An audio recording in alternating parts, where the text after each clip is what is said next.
നമസ്കാരം. Raf talk ഫുട്ബോളിലേക്ക് എവർക്കും സ്വാഗതം. ലിവർപൂള് പ്രീമിയർ ലീഗിലെ തുടർച്ചയായി 4 കളികൾ തോറ്റ് പിന്നൊന്ന് ട്രാക്കിലായി എന്ന് തോന്നിച്ചതാണ്. ആസ്റ്റൺ വില്ലയെ 2-0 തോൽപ്പിക്കുന്നു. യുവേഫ ചാമ്പ്യൻസ് ലീഗിലെ റയൽ മാഡ്രിഡിനെ തോൽപ്പിക്കുന്നു. പക്ഷേ സിറ്റിയോട് വീണ്ടും തകർന്നടിഞ്ഞു. അതും ഏകപക്ഷീയമായ 3 ഗോളുകളുടെ തോൽവി.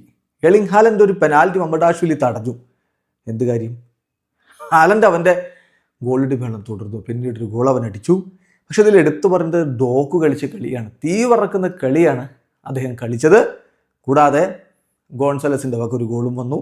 അങ്ങനെ ഏകപക്ഷീയമായ 3 ഗോളുകളുടെ തകർപ്പൻ ജയമാണ് ഇപ്പോൾ സിറ്റി നേടിയിരിക്കുന്നത്. സിറ്റി കുതിക്കുകയാണ്. ചെർക്കിയും എർലിംഗ് ഹാലൻഡും ഡോക്കുവും ഫിൽ ഫോഡനും ബെർണാഡോ സിൽവയും ഗോൺസാലസും ഒക്കെ ചേർന്നുകൊണ്ടാണ് സിറ്റിയുടെ മുന്നേറ്റങ്ങൾ നയിച്ചെങ്കിൽ മറുഭാഗത്ത് ഹ്യൂഗോ എക്കിറ്റിക്ക്, മോസല, സബോസ്ലായ്, ഫ്ലോറിൻ വേർട്സ് എന്നീ പ്രമുഖരൊക്കെ ലിവർപൂളിൻ്റെ മുന്നേറ്റങ്ങൾ നയിക്കാനുണ്ടായിരുന്നു. കളിയുടെ തുടക്കത്തിൽ ലഭിച്ച പെനാൽറ്റി അത് എർലിംഗ് ഹാലൻഡിന് ഗോളാക്കി മാറ്റാൻ പറ്റിയില്ല.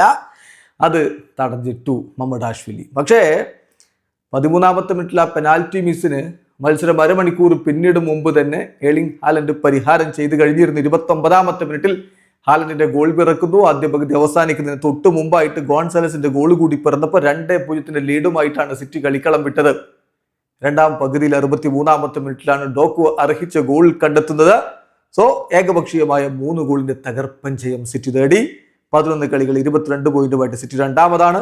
11 കളി 26 പോയിന്റുമായിട്ട് ആഴ്സണലാണ് 1ാം സ്ഥാനത്ത്. ലിവർപൂളോ 11 കളി 18 പോയിന്റ് ഈ 8ാം സ്ഥാനത്ത് നിൽക്കുന്നു. മാഞ്ചസ്റ്റർ യുണൈറ്റഡിനും ആസ്റ്റൺ വില്ലയ്ക്കും ടോട്ടനാമിനും സണ്ടർലൻഡിനും ഒക്കെ പുറകിലാണ് ഇപ്പോൾ നിലവിലെ ചാമ്പ്യന്മാർ. വീഡിയോ അവസാനിക്കുന്ന ഫുട്ബോൾ ലോകത്തെ കൂടുതൽ വിശേഷങ്ങളുമായി റാഫ് ടോക്സ് എത്താം.